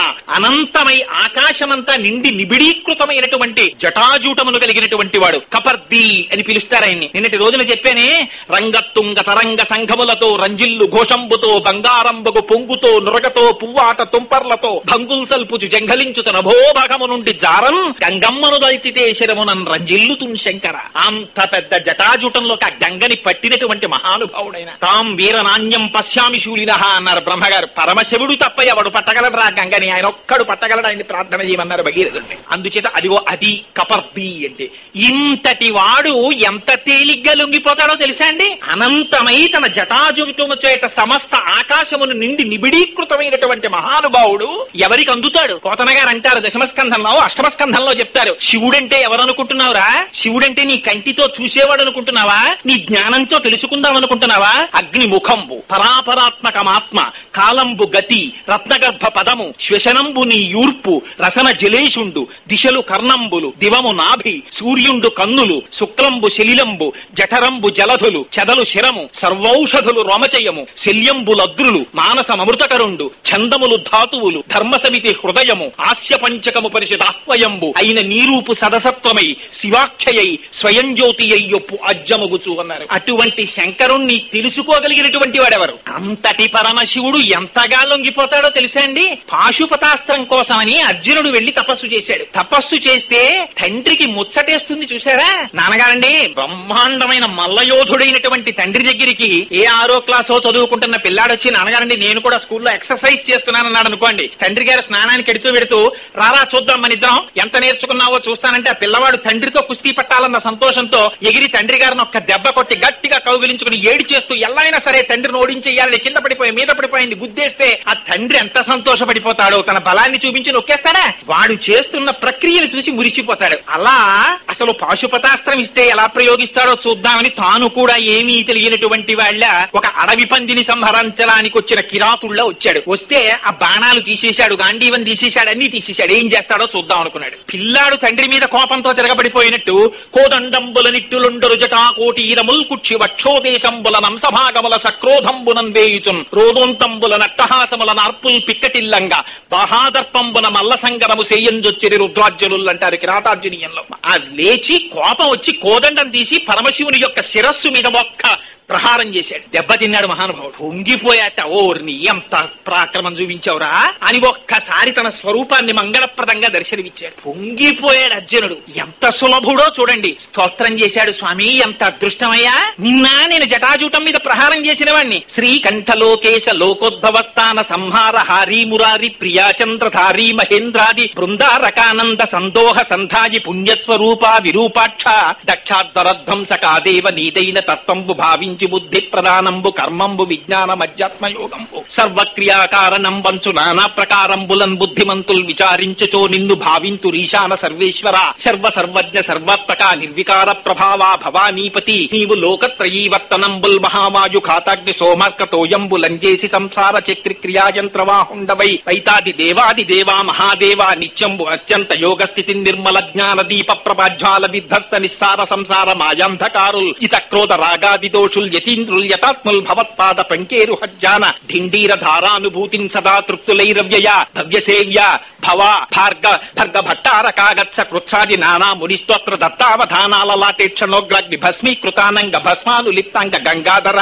నీ ప్రసాదంబులన్ సర్వ గీర్వాణ గంధర్వులున్ సిద్ధ సాధ్యోరగేంద్ర మహేంద్రాదులైరీశ్వర విశ్వకర్త సురాభ్యర్జిత నా అభ్యర్థితంబుల్ ప్రసాదింపు కారుణ్యమూర్తి త్రిలోకైకనాథ మహాదేవదేవ నమస్తే నమస్తే నమస్తే నమః అని పాదాల మీద పడిపోయాడు. అంతటి సులభుడా మహానుభావుడు, అంతటి వ్యోమకేశుడు. మార్గావర్తిత పాదుకా పశుపతే రంగస్య కూర్చాయతే గండూషాంబు నిషేచనం పురరిపోర్ దివ్యాభిషేకాయతే కించిత్ భక్షిత మాంసశేష కపళం నవ్యోపహారాయతే భక్తి కిం నకరోచ్చహో వనచరో భక్త్యావతంసాయకేని పొంగిపోయారు శివానంద లహరిలో శంకర భగవత్పాదులు. అంతగా లొంగిపోయేటటువంటి స్వభావం ఉన్నవాడు. అటువంటి శంకరుడు మెడలో ఎక్కడ చూసినా బ్రహ్మాండమైనటువంటి పుర్రెల మాల ధరిస్తాడు. ఏమా పుర్రెల మాల? ఆయనకి తలుచుకుంటే ఓ కాసు బంగారం పెట్టి ఆయనకి మెళ్ళో గొలుసు చేయించేవాడే లేడా? నిజంగా శంకరుడు ఏమీ లేకలా పాములతో కనపడితే మా దొరగారు చాలరు స్వామి చేయించుకో అని గొలుసు చేయించి ఇవ్వడానికి. కానీ ఏ శంకరుడికి ఇచ్చే భక్తులే లేరా? ఎందుకు అలా ఉంటాడు ఆయన అంటే అది ఆయన స్వభావం. ఆయన బ్రహ్మమస్తకావలి నిబద్ధతే నమః శివాయ అనే నక్షత్రమాలా స్తోత్రంలో స్తోత్రం చేశారు శంకర భగవత్పాదాచార్యులు. ఎందరో బ్రహ్మలు వస్తుంటారు, ఆ బ్రహ్మలందరూ పుడుతూ ఉంటారు. సృష్టి చేయబోయ్ అంటాడు పరమశివుడు, ఆయన సృష్టి చేస్తాడు. చిట్ట చివర ఆ బ్రహ్మగారికి కూడా ఆయుర్దాయం తీరిపోయి వెళ్లిపోతాడు. అయ్యో ఈయన కూడా వెళ్ళిపోవడమా? బొత్తిగా నేను చెప్తే పాపం వేదాన్ని నమ్ముకుని సృష్టి చేసిన వాడు ఈయన కపాలం కూడా శ్మశానంలో పడిపోవడమే అని తీసి గౌరవంగా మెళ్ళలో పెట్టుకున్నట్టు హారం కింద పెట్టుకుని అలా మెల్లిగా పెరిగిపోయి ఆ బ్రహ్మమస్తకావలి నిబద్ధతే నమః శివాయ ఎంత పెద్ద పుర్రెల మాలై కూర్చుందంటే అదొక పెద్ద హారం. ఎందుకు ఈ పుర్రెల హారం? ఆయనకి చేతకాక వేసుకోలేదు, తన భక్తుడైనటువంటి బ్రహ్మగారిని కటాక్షించడానికి మెళ్ళలో వేసుకున్నాడు. ఇంతమంది బ్రహ్మలు వెళ్ళిపోయారు, ఆయన మాత్రం అలాగే ఉండిపోయాడు. అది శంకరుడు అంటే. అందుకే శంకరుని యొక్క తత్వాన్ని అర్థం చేసుకోవడం ఎవ్వరి తరం కాదు. శివమహాపురాణంలో పార్వతీ కళ్యాణ ఘట్టంలో ఒక సందర్భం చెప్తారు. మేనకా హిమవంతులు ఇద్దరు కూడా అంతఃపురంలో గవాక్షంలో నిల్చున్నారు. మేనకాదేవి అప్పటి వరకు అల్లుడిని చూడలేదు. అడిగింది, నారదుణ్ణి పక్కన పెట్టుకుని మా అల్లుడు ఎలా ఉంటాడు చూపించు, మా అమ్మాయి చాలా అందగత్తె పార్వతీదేవి ఉంది. అమ్మా చూడు, అదిగో శివ కళ్యాణానికి ఎక్కడెక్కడి వాళ్ళు వచ్చేస్తున్నారో చూడండమ్మా అన్నారు. ఆయన వెంట రారండి. మహానుభావుడు పరమశివుడు అంటే సామాన్యుడా? నిత్యాయ త్రిగుణాత్మనే పురజితే కాచ్చాయ నీశ్రేయసే సచ్చాయాజ్య కుటుంబినే మునిమన ప్రత్యక్ష చిన్మూర్తయే మాయా సృష్ట జగత్రయాయ సకలాంనాయాంత సంచారిణే సాయం తాండవ సంభ్రమాయజితివే శేయం నియం పతిశంభవే అంటారు శంకరులు. అంతటి మహానుభావుడు కదా. యక్ష గంధర్వ కిన్నెర కింపురుష నాగ ఋషి గణములన్నీ కూడా ఆయన వెంట వచ్చేస్తున్నాయి. సమస్త దేవతలు వచ్చేస్తున్నారు. యువతల హిమవంతుడికో ఆయనకి చుట్టాలందరూ ఎవరు? పర్వతానికి చుట్టాలు పర్వతాలే ఉంటారు. అందుకని వెంకటాచలానికి శేషాచలానికి మిగిలినటువంటి పర్వతాలకి బంధుమిత్ర సకుటుంబ సపరివార సమేతంగా రమ్మని ఆయన శుభలేఖలు పంపించాడు. పర్వతాలకి కూతుళ్ళు ఎవరుంటారు? ఆ పర్వతాల మీద ప్రవహించే నదులే ఆయన కూతుళ్ళు. ఆ నదులకి భర్తలు అల్లుళ్ళెవరు? సముద్రాలు. అందుకని పర్వతాల మీద ఉండే వనాలు, అందులో ఉండే మృగాలు, నదులు, సముద్రాలు అన్ని కలిసి ఆడపెళ్లి వారి వైపు వచ్చాయి. మగవెళ్లి వారి వైపు సమస్త భక్త జన సందోహం అంతా బయలుదేరి వచ్చేసింది హిమాలయ పర్వతాల మీదకి. వచ్చేస్తుంటే అదో పెద్ద ప్రొసెషన్. పాపం తెల్లవారుజాము 4 గంటలకి నిలబడింది మేనకాదేవి అంతఃప్రగవాక్షంలో. నారదుణ్ణి పక్కన పెట్టుకుంది. అదిగో వస్తున్నవాడు ఆయనేనా అని అడిగింది. 5 ముఖాలప్పటికి బ్రహ్మగారికి 5 ముఖాలతో వచ్చేస్తున్నాడు మహానుభావుడు. చూసింది ఆయనేనా అని అడిగింది. అబ్బే ఆయన శంకర కింకరుడమ్మా, బ్రహ్మ ఆయన కాదు అంటే, అబ్బో ఇంతకన్నా తేజస్సుతో ఉంటాడా మా అల్లుడు అనుకుంది. పాపం ఆయన శిష్యులు, ఆయన గణాలు, ఆయన ఋషులు అందరూ వెళ్ళిపోయారు ప్రొసెషన్ లో. ఆ వెనకాతలు వచ్చారు. శ్రీ మహావిష్ణువు వచ్చారు. ఆయన సామాన్యుడా? శాంతాకారం భుజగశయనం పద్మనాభం సురేశం విశ్వాకారం గగన సదృశం మేఘవర్ణం శుభాంగం లక్ష్మీకాంతం కమలనయనం యోగి హృజ్జానగమ్యం వందే విష్ణుం భవభయహరం సర్వలోకైకనాథం. అంతటి అందగాడు ఆయన వెళ్ళిపోతున్నాడు లక్ష్మీదేవితో కలిసి. నీలతోజిత మధ్యస్థ విద్యుల్లేకే భువాస్వర అని నీలిమేఘం మధ్యలో మెరుపు మెరిస్తే ఎలా ఉంటుందో అలా వెడుతున్నాడు. చూసింది అమ్మవారు. ఆ మేనకాదేవి చూసి ఆయనేనా నా అల్లుడంది. కాదమ్మా, వాళ్ళిద్దరికీ భేదం చెప్పడం కష్టం. ఇవన్నీ చుట్టూ ఉండగా జుత్తు విప్పేసుకుని మెళ్ళో పుర్రెలమాలోటి వేసుకుని దిగంబరుడై కాలభైరవుడు ముందు నడుస్తుంటే తద్దిమిత తయ్యకి తద్దిమిత అని పెద్ద నాట్యం చేసుకుంటూ రోడ్డు మీద వెళ్ళిపోతోందో గుంపు. ఇది ఇప్పుడు నేను కాస్త పాలో పుచ్చుకుంటానులే, ఈ మోకే ఏమిటండి ఆవిడ. ఆయనే మీ అల్లుడు అన్నాడు నారదుడు. అనేటప్పటికి ఆవిడ హడిలిపోయి స్పృహ తప్పి పడిపోయింది. నిన్ను చంపేస్తాను, నేను చచ్చిపోతానది. మీరు శివమహాపురాణం చదవండి కావాలంటే. పార్వతీదేవి నంది, వీడా నీకు అల్లుడు, దీనికోసమే ఇంత తపస్సు, వీడు నా అల్లుడు ఏమిటే, వీల్లేదండి అనేటప్పటికి వెంటనే తన స్వరూపం ఏమిటో చూపించాడు మహానుభావుడు. కోటి సూర్య ప్రతీకాశం సర్వావయవ సుందరం విచిత్రవసనం ఛాదానాభూషణ భూషితం అని నిజంగా ఎంత అందాన్ని ప్రదర్శించాడంటే ఆ రోజున మహానుభావుడు అలా కనపడేటప్పటికీ సుప్రసన్నం సులావణ్యం సుహాసంచ మనోహరం గౌరాభంజుతితం యుక్తం చంద్రరేఖా విభూషితం సూర్యేణ చిత్రితం మూర్ధ్ని చంద్రదండ విరాజితం అని వీళ్ళందరూ గంగా చ యమునా చైవ విధర్తస్మను చామరే అని వెనకాతల గంగా యమున వచ్చి ఉత్తరీయం పట్టుకుని నడుస్తుంటే సూర్యుడు గొడుగు పడితే చంద్రుడు ఆ పక్కన నిలబడి వింజామర వీస్తుంటే కోటి సూర్యుల పగిది నడిచి వెళ్ళిపోతున్నాడు. తెల్లబోయింది మేనకాదేవి. ఏమిటి ఇప్పుడు ఇలా కనబడ్డాడు, ఇప్పుడు ఇలా కనబడుతున్నాడు ఏమిటని. ఎందుకనలాగా త్రికరణ శుద్ధిగా మేనకా హిమవంతులు కన్యాదానం చేసినట్లయితే వాళ్ళకి పునరావృత్తి రహిత శాశ్వత శివ సాయుధ్యము లభిస్తే మహర్షులు తపస్సు చేసుకోవడానికి ఆవాసం ఉండదు కనుక త్రికరణ శుద్ధి వాళ్ళకి లోపించేటట్టుగా చెయ్యమని దేవతాగణములు పరమశివుణ్ణి స్తోత్రం చేసినంత మాత్రం చేత వాళ్ళకి త్రికరణ శుద్ధి లేకుండా ఉండడం కోసం తాను అమంగళమైన రూపంతో కనపడి అలా కన్యాదానం పుచ్చుకుని తాను నిందింపబడ్డాడు తప్ప లోకాల్ని కాపాడిన వాడు పరమశివుడంటే. అంతటి మహానుభావుడైన. అందుకని ఆయన్ని ఎవరు గుర్తించగలరు? ఆయన ఎవరు జ్ఞానం చేత పట్టగలరు? లంపటము నివారింపను సంపద కృప చేయ జయము సంపాదింపన్ సంపెడి వారి వధింపను సొంపారగనికి చెల్లు సోమార్థదరా అంటారు పోతన గారు భాగవతం అష్టమ స్కంధంలో. స్వామి చంపెడి వారిని చంపేవాడైన. ఇందుచేత చంద్రశేఖర చంద్రశేఖర చంద్రశేఖర పాహిమాం చంద్రశేఖర చంద్రశేఖర చంద్రశేఖర రక్షమాం అన్నాడు మార్కండేయుడు. రత్నచానుచరాచలం రజతాద్రిశృంగనికేతనం సింజనీకృత పన్నగేశ్వర అచ్యుతానల సాయకం అనేసరికి ఎవడురా నా స్తోత్రం చేస్తుండగా నా భక్తుడి మీద పాశం వేసిన వాడని ఎడమకాలతో తన్నాడు. వక్షస్థానమంతకస్య కఠినాపస్మార సంవర్ధనం భూభృత్ పర్యటనం నమచ్చురజిర కోటీర సంఘర్షణం కర్మేదం మృదులస్య తావక పదద్వంద్వస్య గౌరీపతే మచ్చేతోమణి పాదుకా విహరణం శంభో సదాంగీకురు. పొంగిపోయారు శంకరాచార్యులు గారు. అందుచేత అదిగో అటువంటి స్వరూపం ఉన్నవాడు మహానుభావుడు. అందుచేత ఆయన వ్యోమవప్య సమస్తదేహాయ దక్షిణామూర్తయే నమః. అటువంటి జటాజూటం ఉన్నటువంటి వాడు. ఇంకా ఆయన మెడలో చూస్తే ఎక్కడ చూసినా నాగాభరణాలు, చేతులకి పావులే, చెవులకి పావులే, మెడలోనూ పావులే, ఎక్కడ చూసినా పావులే. ఏమిటో ఈ పావులు అల్లరి అర్థం కాదు. పరమశివుడికి ఒంటి నిండా పావులే. శంకరాచార్యులు వారు సౌందర్యలహరిలో ఎంత అందంగా దిప్పి పొడిచారంటే నిజంగాను ఆ పార్వతీదేవి గొప్ప సౌందర్య రాశి. సౌందర్యం అంటే పార్వతీదేవిదే ప్రపంచంలో. ఆ ఈం బీజాక్షరాన్ని ఉపాసన చేసి శ్రీ మహావిష్ణువు అమ్మవారి స్వరూపాన్ని పొందారు జగన్మోహినిగా. అందుకని పరమశివుడు చూడాలనుకున్నాడు జగన్మోహిని తత్వాన్ని. అంతటి సౌందర్య రాశి కనుక ఆ ఆ అమ్మవారు శివుడు వచ్చే లోపల అక్కడ సింహాసనం మీద కూర్చుందిట. కూర్చునుండగా అక్కడ కూర్చుని సరస్వతీదేవి స్తోత్రం చేస్తోందిట. అమ్మా, మీ ఆయన సామాన్యుడా, ఎంత గొప్పగా ఆనాడు త్రిపురాల్ని సంహరించాడమ్మా అని కీర్తన చేస్తుంటే శివే శృంగారార్ధ తదితర జనే కుచ్చనపరా సౌందర్యలహరి. శంకరులు అంటారు ఆ పరమశివుడి గురించి చెప్తుంటే పొంగిపోయి మా ఆయన ఇంత గొప్పవారు కదా అని సంతోషంగా శంకరుడి యొక్క శృంగార రసంతో చూస్తుంది అమ్మవారు. శ్రీవే శృంగారార్ధ తదితర జనే కుచ్చనపరా. అమ్మని అమ్మగా చూడకుండా, అమ్మలో అమ్మతనాన్ని చూడకుండా స్త్రీ సౌందర్యాన్ని చూసేటటువంటి చూపులను చూసే మహిషాసుర పట్ల తీవ్రమైనటువంటి దృక్కులతో చూస్తుంది అమ్మవారు. శివే శృంగారార్ధ తదితర జనే కుచ్చనపరా సరోషా గంగాయాం. శివుణ్ణి స్తోత్రం చేస్తుంటే నీకే కాదు భర్త అయిన నాకు భర్తే అని శంకరుడి జటాజూటం మించి గంగాదేవి తొంగి చూసిందిట. ఏమిటి, నిన్ను భరించాడు కాబట్టి భర్త అని పేరు పెట్టుకున్నావు గాని పాణిగ్రహణం చేసి నేను అన్ను ఆయన నా భర్త, నీకు భర్త ఏమిటి అని కోపంగా ఇలా ఓసారి చూసిందిట గంగాదేవి వంక. నాకెందుకు వచ్చిన గొడవన ఆవిడ జటాజూటంలో గడిపోయిందిట. అందుకని శివే శృంగారార్ధ్ర తదితర జనే కుచ్చనపరా సరోషా గంగాయాం గిరిశ చరితే విస్మయవతి. ఆ శంకరుడి యొక్క వైభవాన్ని వర్ణిస్తుంటే అమ్మ బాబోయ్ నిజంగా ఆయన ఎలా చేశారు ఇవన్నీ అని ఆశ్చర్యంగా మొహం పెట్టి చూస్తూ ఉంటుందిట. చూసి ఇంతటి వాడు కదా నా భర్త అని పొంగిపోయి, ఎంతటి భర్త, మన్మధుణ్ణి కాల్చినటువంటి వాడు అమ్మవారి ముఖం చూసేటప్పటికి మాత్రం ఎంత పొంగిపోతాడంటేట. అందుకే శంకరాచార్యులు వారు అన్నారు, అమ్మా నీ గడ్డానికి మాత్రం ఉపమానం వేయనేవమ్మా. ఎందుకని కరాగ్రేణ స్పృష్టం తుహినగిరిన వత్సలతయా కరగ్రాహ్యం శంభో ముఖముకుర వృంతం గిరిసుతే. శంకరుడంతటి వాడు తమకంతో నీ గడ్డాన్ని ఎత్తిపట్టి నీ ముఖంలోకి చూస్తాడు. ఆయనకి మరులు కల్పించిన సౌందర్యం నీది, ఎంత అందగత్తెవమ్మా అంటారు పార్వతీదేవిని. ఆ తల్లిట పొంగిపోయి ఇంత వాడు కదా నా భర్త అని సంతోషంగా ఆయన చెయ్యిలా పట్టుకోబోయిందిట. పట్టుకోబోయేటప్పటికి ఆయన చెవి చేతికి చుట్టుకున్న పిల్లపాము ఒకటి పాకి ఆవిడ చెయ్యి మీదకి ఎక్కిందిట. ఎక్కేటప్పటికి మధ్యలో ఇవొకటి అని గభాలన హరాహిభ్యో భీత.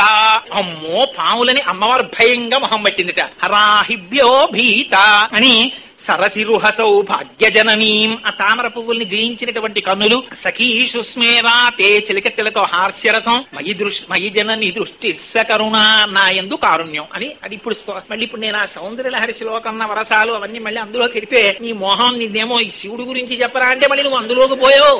నీకు దేవి శాఖా చక్రమణం రా, అటుపోతావు ఇటుపోతావు అని మీరు నన్ను నిందించకుండా. సరే, అందుకని స్వామి ఒంటి నిండా నాగాభరణాలు. ఏమిటి నాగాభరణం? నాగాభరణం అంటే దానికి 3 లక్షణాలు ఉంటాయి. అది తెలియక చాలా మంది అనుకుంటారు శంకరుడు ఏమిటండి. నేను చాలా మందిని చూశాను, పాపం ఎక్కడో క్షేత్రానికి వెళ్తారు, అది వాళ్ళ తప్పు కాదు, అమాయకత్వం. అక్కడికి వెళ్లి శంకరుడి ఫోటో ఒకటి తెచ్చుకుంటారు. నాలాంటి అఘాయిత్యం పండితుడు బయలుదేరతాడు. ఏమండి శివుడి ఫోటోలు ఇచ్చారా?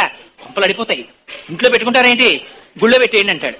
మర్నాడు పొద్దున్నే పాపం కొంగుచాట్న పెట్టి పట్టుకొచ్చేసి చీకటి పడకుండా ఏ చండికేశ్వరుడి దగ్గర ఏ నూతి పక్కనో ఎక్కడో పెట్టేసి వెళ్ళిపోతుంటారు. ఏ అర్చకుడో ఏ నీళ్లు తోడుకోవడానికి వచ్చి ఏమ్మా ఇక్కడ పెట్టేశారే, నిన్ననేగా వెళ్ళొచ్చారు కాశీ అంటే ఇంట్లో పెట్టుకోకూడదన్నారు లేండి అంటారు. అఘాయిత్యం పండితుడి మాట ఎక్కువ, అసలు చెప్పిన వాడి మాట ఎవరికి అక్కర్లేదు, కలియుగం. అందుకని అక్కడికి తీసుకొచ్చి వదిలిపెట్టేస్తుంటారు. ఎందుకని? అమ్మా ఆయన మెళ్ళలో పాములు అవి వేసుకుంటాడండి, ఇంట్లో పెట్టుకోకూడదు. ఇటు పాములు వేసుకుంటాడంటే నిజంగా పాములు వేసుకుంటాడనేది అని అర్థం. పాములు వేసుకుంటాడంటే అదొక సింబాలిజం, దాన్ని అర్థం చేసుకో ఈశ్వర తత్వాన్ని. పావులంటే 3 లక్షణాలు ఉంటాయి. అసలు నాగభూషణుడు అన్న నామం ఒక్కదాన్ని ఒక రోజంతా ఉపన్యాసం చెప్పచ్చు, ఎందుకు ఆయనకి నాగభూషణుడు అంటారని. 3 లక్షణాలు ఉంటాయి పావుకి. పాము మృత్యువునకు చిహ్నము, పాము కాలమునకు చిహ్నము, పాము కామోపభోగమునకు చిహ్నము. 3 గుర్తులు పాముకి. పాము కరిస్తే ప్రాణం పోతుంది, అందుకే అమ్మో పాము అంటారు. పాము అంటే ఎందుకంత భయం? ఏదో చీమంటే ఓసారి కుడితే ఏదో గోకేసుకుంటే అయిపోతుంది. పాము ఓసారి కుట్టేస్తే పోని పాపం దాని సరదా తీరిపోతుందంటే ఏం ఊరుకోలేదు. ఓసారి కరిచేసిందంటే పోయిందంటే ప్రాణం.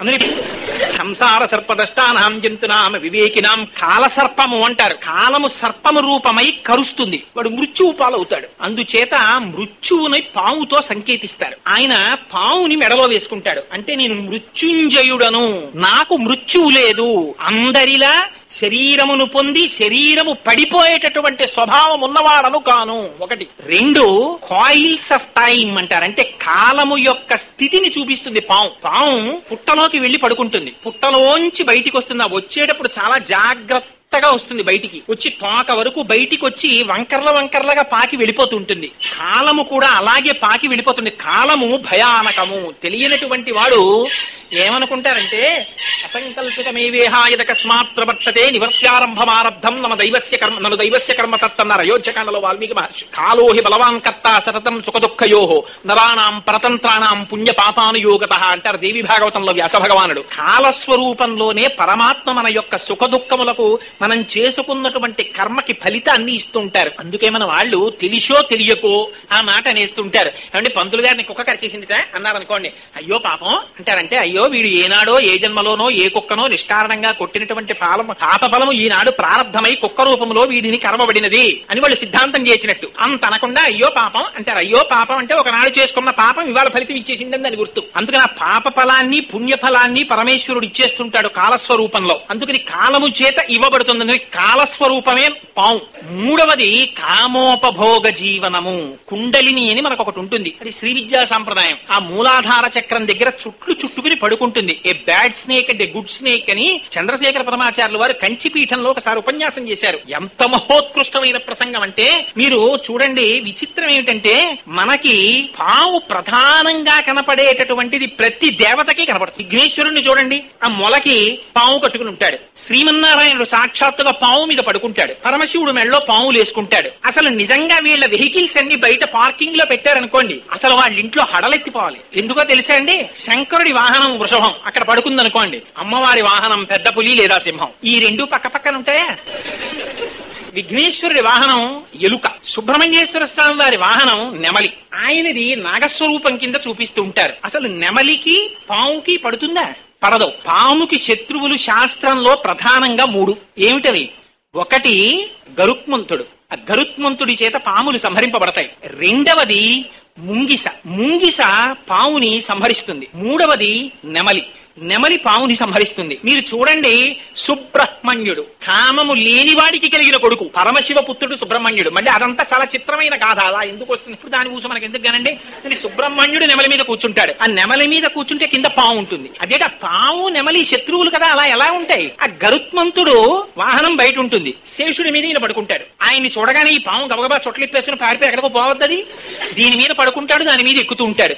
వీళ్ళిద్దరికి శత్రుత్వం కాదు. ఏమిటి ఇవన్నీ? నిజంగా అలా ఉంటాయా? తెలిసి తెలియని వాళ్ళు అంటారు, ఏమిటోనండి మీ స్వామి పాము మీద పడుకుంటాడు, పక్షి ఎక్కుతూ ఉంటాడు, ఆ పక్షిని చూసి పాము పారిపోదా? బయట పులి ఆవు ఎలా పడుకుంటాయండి? ఆ ఎద్దుని పులి తినేదా? వీళ్ళిద్దరు లోపల ఎప్పుడు కిటికీలోంచి చూసి హాయ్ హాయ్ అంటుంటారా? అంటుంటారు. ఇవన్నీ నిజమా? అందులో ఉన్న అంతరార్థాన్ని తెలుసుకో. అంటే ఏమిటి దాని అర్థం? మనకున్న కుండలిని శక్తిని కామోపభోగ జీవితము కొరకై వెచ్చించడం అనేటటువంటిది తుచ్చమైన సుఖమును ఆకాంక్షించుట. అలా కాకుండా వీర్య శక్తిని ఊర్ధముఖంగా కుండలిని శక్తిగా పైకి తీసుకువెళ్ళగలిగితే అక్కడ అమృత దర్శనం అవుతుంది, సహస్రార దర్శనం అవుతుంది. అదే పాము సంసారమునందు ప్రవర్తిస్తే దుఃఖహేతు, అదే పాము భగవంతుని వైపుకి నడిపిస్తే సుఖహేతు. పరమశివుడు మెడలో పాములు వేసుకుంటాడు, తల మీద చంద్ర వంకని పెట్టుకున్నది చంద్ర బింబమును కాదు. మీరు గుర్తు పెట్టుకోవాలి, చంద్ర వంక ఉంటుందంతే. చంద్రవంక ఉండడం ఏమిటి? శంకరుడు శివానందలహరిలో మొట్టమొదటి శ్లోకంలో చెప్తారు ఈ రహస్యాన్ని. కళాభ్యాం చూడాలంకృత శశికళాభ్యాం నిజతప ఫలాభ్యాం భక్తేషు ప్రకటిత ఫలాభ్యాం భవతు మే శివాభ్యాం అస్తోక త్రిభువన శివాభ్యాం హృది పునర్భవాభ్యాం ఆనంద స్ఫురదనుభవాభ్యాం నతిరియం అని. ఆయన చంద్రవంకని పెట్టుకోవడం అంటే చంద్రుడి యొక్క వృద్ధి, చంద్రుని యొక్క క్షయము, ఈ రెండింటి చేత కాలం నడుస్తుంటుంది. మీరు రోజు సంకల్పం చెప్తే ఏం చెప్తారు? ఏదో కార్తీక మాసే శుక్లపక్షే ఏదో నవమ్యాం అంటే దశమ్యాం వాసర ఏదో భానువాసరే శుభనక్షత్ర శుభయోగతుపకరణ ఏవంగుడి విశేషణ విశిష్టాయాం శుభ్రతో శ్రీమాన్ శ్రీమత ఏదో సమస్తం చెప్తాం. ఇంకా అందుకని రోజు ఏం చెప్తారు? శుక్లపక్ష కృష్ణపక్షములతో తిథులు చెప్తూ ఉంటారు. శుక్లపక్ష కృష్ణపక్ష రూపంలో కాలం నడిచి వెళ్ళిపోతోంది. ఆ నడిచి వెళ్ళిపోతున్నటువంటి కాలం ఏం చేస్తుంది? ఒకనాడు ఆ కాలమే మనని గ్రసిస్తుంది. మహాగ్రాస అని పేరు అమ్మవారికి. అందుకే అమ్మవారికి నకులి అని పేరు. లలితా సహస్రనామంలో అమ్మవారికో నామ ఉంది, మంత్రిని న్యస్తరాజ్యధూహు అని. మంత్రిని అమ్మవారికి నకులి అని మంత్రి. నకులి అంటే మొసలి, ముంగిస. ముంగిస పాముకి శత్రువు. అంటే ఏమిటి? అమ్మవారు కుండలిని శక్తిని వృద్ధి చేస్తుంది. అందుకని నకులీదేవి అని పేరు అమ్మవారికి. ఆ మంత్రినికి రాజ్యభారం ఇచ్చి తను భక్తుల్ని కాపాడుతుంటుంది అమ్మవారు. సరే, అందుచేత శంకరుడి మాత్రం చంద్రవంకని ఇక్కడ ధరించాడు. 15 కళలు ఎక్కడి నుంచి వస్తాయో, 15 కళలు ఎందులోకి వెళ్ళిపోతాయో, ఆ 15 కళలని ఇచ్చి 15 కళలని పుచ్చుకునే 16వ కళ శంకరుని యొక్క జటాజూటమునందు ఉంది. అది అమ్మవారు అయ్యవారు ఇద్దరి యొక్క జటాజూటముల మీద ఉంటుంది, కిరీటం మీద. అంటే ఏమిటి? వాళ్ళు కాలాతీతులు. వాళ్ళు ఒకనాడు ఉండి ఒకనాడు లేనివారు కారు. వారు ఎన్నడూ ఉంటారు. ఇవాళ ఉన్నాడండి, రేపు ఉంటాడా అండి శంకరుడు, ఎల్లుండి ఉంటాడా అండి అని అడగకూడదు. ఎప్పుడూ ఉంటాడు. షడ్వికారములు ఉన్నటువంటి జగత్తుండదు గాని తదధిష్టానమైనటువంటి శంకరుడు మాత్రం ఎప్పుడూ ఉంటాడు. అందుకే కాలము చేత గ్రసింపబడేటటువంటి స్వభావం ఉన్న పదార్థాన్ని ఎవ్వరూ పుచ్చుకోకపోతే పరమశివుడు ఒక్కడు మాత్రమే పుచ్చుకుంటాడు. ఎందుకు పుచ్చుకుంటాడు? క్షీరసాగర మథనం చేశారు. ఎందుకు చేశారు? ఉన్న పదవులు సరిపోలేదు వాళ్ళకి. ఈ పదవుల్లో పర్మనెంట్ గా ఉండిపోవాలి, రిటైర్మెంట్ ఏది రాకూడదంటే అమృతం తాగితే బాగుంటుందని చెప్పాడు ఎవరో. క్షీరసాగర మథనం చేశారు. ముందు బతికించేది రాలేదు, చంపేది వచ్చింది, హాలాహలం వచ్చింది. పరిగెత్తారు అందరూ. ఆ పాలవెల్లి లోపల అప్పటికప్పటికి మంద రాగము తిరిగన్ చప్పుడు నిండెన జండము చెప్పెడిదే మధురి చెవులు చిందర కొనియన్ ఆలోల జలది లోపల నాలో నహి విడిచి సురలన సురల బరపన్ గీలా కోలాహలమున హాలాహల విషము పుట్టె అవనీనాథ. ఆ హాలాహలం పుట్టేటప్పటికీ ఇంతమంది దేవతలున్నారు, ఇంతమంది రాక్షసులున్నారు. పుచ్చుకున్నవాడు ఒక్కళ్ళేరు. అది ఇలా పుట్టిందంతే అందరూ వెనక్కి తిరిగి పారిపోయారు. ఎక్కడికి పారిపోయారు? వెంటనే చెప్పేశారు పోతన గారు. శని కైలాసముజొచ్చి శంకరు నివాసద్వారముంజేరు ఈశుని దవ్వారికులు అడ్డుపడ్డ తల మంచుంజొచ్చి కుయ్యో మొర్రో విను మాలింపుము చిత్తగింపుము దయన్ వీక్షింపు మంచు అంబుజానన ముఖ్యుల్ కనిరర్త రక్షణ కళా సంరంభునిన్ శంభునిన్. ఆర్తరక్షణ కళా సంరంభుట్టైన ఆర్తితో కొడుకు ఎంత చెడ్డవాడైనా కావచ్చు, నాన్నగారండి అన్నాడు అనుకోండి, ఒరే ఒక్కసారి రారా చూడాలనుందిరా నిన్ను అని తండ్రి ఉత్తరాలు రాస్తాడు. ఈ మధ్యనే ప్రమోషన్ వచ్చింది నాన్నగారు, లీవ్ ఎక్కువ పెట్టేస్తే పోతుందండి, ప్రమోషన్ రావడం కుదరదని వాడు ఫోన్ చేస్తుంటాడు. చిట్ట చివరికి వాడికి ఏదో జ్వరం వచ్చి ఎక్కడో ఇంటెన్సివ్ కేర్ యూనిట్ లోనో హాస్పిటల్లోనో పెట్టారు. ఒక్కసారి మిమ్మల్ని చూడాలనుందంటున్నారు మామయ్య గారు అని బేరం అంటుంది కోడలు. పాపం ఈ ముసలాయనకి 72 ఏళ్లు. సీనియర్ సిటిజన్ టికెట్ ఒకటి కొనుక్కుని ఇంకక్కడి నుంచి భార్యను తీసుకుని ఆ సామానంతా పట్టుకుని తడబడుతూ మోకాళ్లు నిప్పి కూర్చోలేడు, నించోలేడు. సీటు దొరికిందో తెలియదు, దొరకలేదో తెలియదు, దొరికిన ఆపరబెత్త ఎక్కలేడు. మళ్ళీ వాణ్ణి వీణ్ణి బతిమాలుకుని ఆ కొడుకు దగ్గరికి ఎడతాడు. ఏ నువ్వు పిలిస్తే రాలేదు, నేను ఎందుకు రావాలంటారా తండ్రి అనడు. తండ్రి పరిగెత్తుకుంటూ వెడతాడు కొడుకు దగ్గరికి. ఎందుకని? ఆర్తితో నాన్నగారండి ఒక్కసారి మిమ్మల్ని చూడాలనుందండి అని కొడుకు అంటే చాలు వెళ్ళిపోతాడు. ఆత్మరక్షణ కళా సంరంభుని శంభుని. వాళ్ళిద్దరూ తల్లిదండ్రులు, అందుకని పరిగెత్తుకుంటూ వెళ్ళారట పరమశివుడి దగ్గరికి. అయితే ఆయన ఏమనాలి? ఎరా మీరేమో ఇప్పటిదాకా వచ్చినవన్నీ బుచ్చేసుకున్నారా? హాలాహలం వస్తే నా దగ్గరికి వచ్చారా? అదేమన్నా థమ్సప్ప కోకోకోలారా అని తాగడానికి నే బుచ్చేసుకోనాది అని అడగద్దండి ఆయన అన్నట్ట. పార్వతీదేవి వంక తిరిగి అంటే జగముల దుఃఖము వింటే జల జనిత విషపు వేడివి ప్రభువై ఉంటకు ఆర్తుల ఆపద గింటించుట దానఫలము దానం కీర్తి మృగాక్షి. పార్వతి చూసావా పిల్లలందరూ ఎలా ఏడుస్తున్నారో? పాపం హాలాహలం వచ్చేసిందిట, వాళ్ళని కాల్చేస్తోందిట. వాళ్ళని రక్షించకపోతే తల్లిదండ్రులను మనం ఉండి ప్రయోజనం ఏమిటి? రిటైర్ అయిపోయి ఎప్పుడైనా ఆపద వస్తుందేమో, అనారోగ్యం వస్తుందేమో, హాస్పిటల్ ఖర్చు కానీ ఈయన 2 లక్షలు దాచుకుంటాడు బ్యాంకులో. వాడు ఉన్నదంతా మన్నన చేసేసి నాన్నగారండో వెరికాకేస్తాడు. ఇప్పుడు ఉన్న దాంట్లోంచి వాడు 70,000 తీసి కొడుకు ఇచ్చేస్తుంటాడు. అంటే ఇది నేను ఎవరో ఒకరిని ఉద్దేశించి అంటున్న మాట కాదు సుమండి, అంటే తండ్రి యొక్క ఆర్తిని చెప్పడానికి చెప్తున్నాను. అందుకని పాపం ఆ పిల్లల్ని రక్షించడం కోసం తల్లిదండ్రుల ఆర్తి అటువంటిది. అందుకని ఆవిడతో ఆయన అంటాడు, ఆవిడ అంటుంది మీరు ఇలా ఇచ్చుకుంటూ వెళ్ళిపోతే రేపు పొద్దున మనని చూసేవాళ్ళు ఎవరండి అంటుంది. అలా అనకు, పిల్లలకు కాకపోతే ఎవరికి మన కోసమా ఈ డబ్బంతా మూట కట్టుకుపోతామా? అంటాడు పాపం. అలా ఆయన చూడండి ఆవిడని బతిమాలుతున్నాడు. పిల్లలు ఎలా ఏడుస్తున్నారో చూడు పార్వతి, పుచ్చేసుకోవద్దు, పుట్టింటి వైపు నుంచి నెరుక్కొచ్చాడు చూడండి. ఏమిటి ఈ హాలాహలం దాగేయడానికి. హరిమది ఆనందించిన హరినాక్షి జగంబులెల్ల ఆనందించును, హరియును జగములు మెచ్చక గరళము వారించుటొప్పు కమలదలాక్షి. పాపం మీ అన్నయ్య నారాయణుడు స్థితికారుడు. ఆయన ఈ లోకములనన్నింటినీ రక్షించాలి. తెలిసి తెలియని వాళ్ళకి శివకేశవ భేదం గాని అసలు వాళ్ళిద్దరే ఎప్పుడూ భేదం ఉండదు వాళ్ళకి. అందుకని మీ అన్నయ్య నొచ్చుకుంటాడు ఈ లోకములన్నీ పాడైపోతే. అందుకని ఆయన మనసు సంతోషించేటట్టుగా ఆ హాలాహలం పుచ్చేసుకుంటాను పార్వతి అని నువ్వు బెంగ పెట్టుకుంటున్నావేమో, నేనేమైనా అయిపోతానేమోనని. రక్షింతు ప్రాణికోట్లను వీక్షింపుము నేడుచు వికచాబ్జముఖి. దీన్ని కిస్మిస్ పండు నోట్లో పెట్టుకున్నట్టుగా పెట్టేసుకుంటాను ఈ హాలాహలాన్ని. అంటే ఆవిడందితే మీ ఇష్టం, ఎలా చేస్తే అలా చేసుకోండి అందితే. అంటే ఇది విన్నారండి పరీక్ష. దీని అన్నారు, ఏమిటో సుఖమహర్షి మీరు ఇంత భాగవతం చెప్పారు బాగుంది గాని బుద్ధిగా ఎంత పనికి మాలిన భర్త అయినా అందున జగత్తుకి అంతటికీ తల్లి కదా అమ్మవారు, భర్త హాలాహలం తాగేస్తానంటే ఎంత విసుగ్గా ఉంటే మాత్రం మీ ఇష్టం వచ్చినట్టు చేసుకోండి అంటుందా? అదేమిటండి బుద్ధుందా లేదా? హాలాహలం తాగడం ఏంటి మీరు? నా మంగళసూత్రాలు నాకెక్కువ, నా పసుపు కుంకాలు మీరు తాగితే ఒప్పుకొనసమండి, తలుపులు తాళాలు వేసేయద్దు ఏమిటి అలా అంది ఏమిటండి అని అడిగారు. అడిగితే మహానుభావులు పోతన గారి ట్రాన్స్లేషను ఆయన నమ్ముకున్నారు పరమాత్మని. అందుకు పడ్డాయి ఆ మాటలు. బ్రింగిడివాడు విభుండని బ్రింగిడిదియు గరళమనియు మేలని ప్రజకున్ మింగమని సర్వమంగళ మంగళ సూత్రం మునెంత మది నమ్మినదో.